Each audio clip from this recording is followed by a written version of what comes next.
Jai Shri Ram. So we begin with Canto 66. In this one, you are going to read on Vishwamitra apprising Janak of the eagerness of Sri Ram and Lakshman to see his famous bow. Janak reveals to him its glory and tells him how he got it, as well as Sita, and also of his pledge to give her in marriage to Sri Ram if he would string it. Having concluded his religious rites for the morning, Janak, a ruler of men, sent for the high-souled Vishwamitra along with Sri Ram and Lakshman, the two scions of Raghu, the next day when the day had clearly dawned. Having honored him as well as the high-souled Sri Ram and Lakshman, the two scions of Raghu, by means of rites prescribed in our sacred books, the pious soul then spoke to him as follows, so the tradition goes. Hail to you, O Venerable Sir, instruct me what I can do for you, O sinless one, since I deserve to be commanded by you. Addressed in these words by the high-souled Janak, the pious and celebrated Vishwamitra, a jewel among sages and a master of expression, replied as follows. These two Kshatriya princes, sons of Emperor Dashrath, who are well known throughout the world, are eager to see the superb bow which is now with you. Please show it to them. May good betide you. With their desire fulfilled through the sight of this bow, the two princes will return as they would. Urged in these words, Janak for his part replied as follows to Vishwamitra, the eminent sage. Hear the tale of this bow, wherefore it lies here in my charge. Nimi's eldest son was known as King Devavrata. This bow, O venerable sage, was deposited as a trust in the hands of that exalted soul by gods. Pulling the string of this bow in sport with the purpose of wrecking the sacrifice of Daksha in the olden days, the valiant Lord Rudra, the god of destruction, for his part angrily spoke to the gods as follows. Since you have not set apart a share of the sacrificial offerings for me, even though I desired it, O gods, I shall just sever your most adorable heads with this bow and arrow.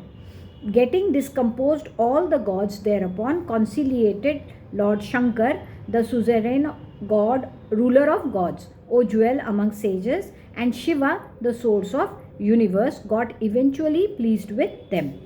Full of grace, he bestowed the bow upon all those high-souled gods. Then that celebrated jewel among bows was deposited by them as a trust with our powerful forefather, Devavrata.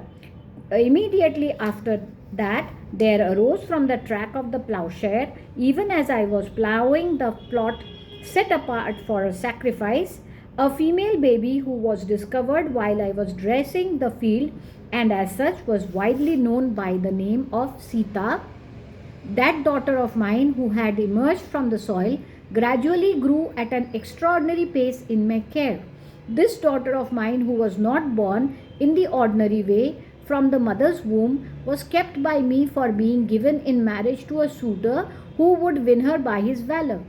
Rulers of lands approached me and sued for the hand of my aforesaid daughter, who had appeared from the soil and was growing at an unusual pace. O jewel among sages, I, however, did not give away my daughter to any, telling all the kings who sued for the hand of my girl that she could only be won through personal valor. Thereupon all the kings came to Mithila in a body and inquired of the standard by which their prowess was going to be judged. O jewel among sages, then the bow of Lord Shiva was brought before the inquisitive princes. They, however, could not even support it, much less toss it in order to be able to ascertain its weight. Perceiving as I did the prowess of those princes who claimed great prowess to be deficient, O eminent sage, those rulers of men were rejected by me. Now hear what they did next. O sage, rich in asceticism, their prowess having been called in question, all the kings in extreme anger thereupon besieged Mithila. O jewel among sages, considering them as having been insulted by me and therefore filled with great anger, those duels among kings inflicted suffering on the city of Mithila. Consequent on that siege, at the end of a full 12 months, all my resources got depleted. O duel among sages. As a result of that, I felt very wretched. Thereupon, I propitiated through ascesis all the hosts of gods. Nay, extremely pleased, the gods conferred on me an army complete in all its four limbs, viz., the horse, elephants, chariots, and infantry. Being hard hit by that army and completely routed, the villainous princes, kings who lacked in valor or whose prowess was called in question, thereupon fled with their ministers in various directions. I shall certainly show the aforesaid most resplendent and celebrated bow or tiger among ascetics to Sri Ram and Lakshman, as well as O sage of noble vows. If Ram strings this bow, O sage, I promise to give away my daughter Sita, who was not born of a mother's womb, to the aforesaid son of Dashrath. Thus ends Canto 66 in the Balakand of the glorious Ramayan of Valmiki, the work of a rishi and the oldest epic. Urged by Vishwamitra, Canto 67. Urged by Vishwamitra, Sri Ram bends the bow sent by Janak to the sacrificial hall in order to string it, and in the process breaks it, whereupon Janak, with the concurrence of Vishwamitra, sends his counselors to Ayodhya to invite Emperor Dashrath for the wedding. Hearing the narration of Janak, the eminent sage Vishwamitra, so the tradition goes, said to the aforesaid king, "Please show the bow to Ram." Thereupon the celebrated King Janak gladly instructed as follows his counselors sitting by his side. Let the heavenly bow, adorned with sandal paste and flowers, be brought here. Commanded by Janak, his counselors, who were possessed of immense glory, entered the city and placing the bow ahead, came out of the city. 5,000 unusually tall and well-built men somehow managed to propel the chest containing the bow mounted on 8 wheels. Taking with them that iron chest of good design in which the said bow had been placed, those counselors of the king said to Janak, who resembled a god in lustre, "This superb bow, O king, which is worshipped by all the kings, may kindly be shown to Sri Ram and Lakshman, if you will, O ruler of Mithila, O king of kings." Hearing their prayer, the king submitted with folded hands to the high-souled Vishwamitra and both the aforesaid princes Sri Ram and Lakshman. This excellent bow, O holy Brahman, has been worshipped by Janakas and extolled by kings who were unable to bend it, though they were very powerful. Not even hosts of gods, including demons or ogres, nor the foremost of Gandharvas and Yakshas, including Kinnaras and great Nagas, were able to string it. How then can there be any capacity in poor human beings to bend this bow? String it, fit an arrow to it, vibrate its string, and toss it in their palms in order to estimate its weight. This bow, the best of all, has been brought before you, O jewel among sages. Kindly show it now, O highly blessed ones, to these two princes. Hearing the request of Janak, along with Sri Ram, Vishwamitra spoke to the latter as follows. Child Ram, behold the bow.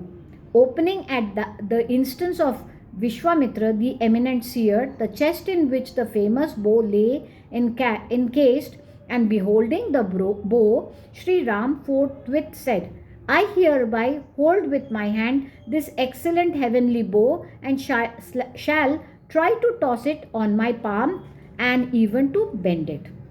"Amen," said the king, and the sage too detoured the remark. At the instance of the sage, Sri Ram sportfully seized the bow at the middle. Nay, the celebrated scion of Raghu, whose mind is given to righteousness, strung that bow as though in sport, while a great mass of populace stood looking on. Having set the string to the bow, the highly illustrious Sri Ram, a jewel among men, bent the said bow, and lo, the bow broke into two at the middle. A great noise reverberating like a crash of thunder issued from it even as it broke, and a violent earthquake followed in its wake, as it would in the event of a mountain cracking. Nay, stunned by that crash, all men present there toppled down, barring, of course, Vishwamitra, the foremost of sages, the king, and the two celebrated scions of Raghu. On the people there, recovering from the shock and feeling reassured, the king, whose misgivings had now been set at rest and who knew how to speak, submitted with joined hands to Vishwamitra, the foremost of sages, as follows. The prowess of Sri Ram, son of Dashrath, has been witnessed by me. The feat performed by him is most marvelous, inconceivable, and was never thought of by me. Having secured Sri Ram, son of Emperor Dashrath, for her husband, my daughter Sita will fetch renown to the race of the Janaks. My pledge that Sita can be won only through valor stands redeemed today. O son of Kushika, my daughter Sita, who is dearer to me than life, now remains to be given away. With your permission, O holy Brahman, let my counselors quickly proceed, O son of Kushika, to Ayodhya in chariots with expedition. May God bless you. Let them with polite words bring the emperor to my capital and tell him exhaustively how Sita, having been won through valor, is going to be married to Sri Ram. Let them also speak of the two scions of Kakushta being well looked after by the sage yourself, and let them bring the emperor full of delight post haste to Mithila. The son of Kushika, Vishwamitra, for his part said Amen, and summoning his counselors, the pious king dispatched them with instructions to narrate at length everything precisely as it had happened, as well as to bring the emperor to Mithila. Thus ends Canto 67 in Balakand of the glorious Ramayan of Valmiki, the work of a rishi and the oldest epic. Jai Shri Ram.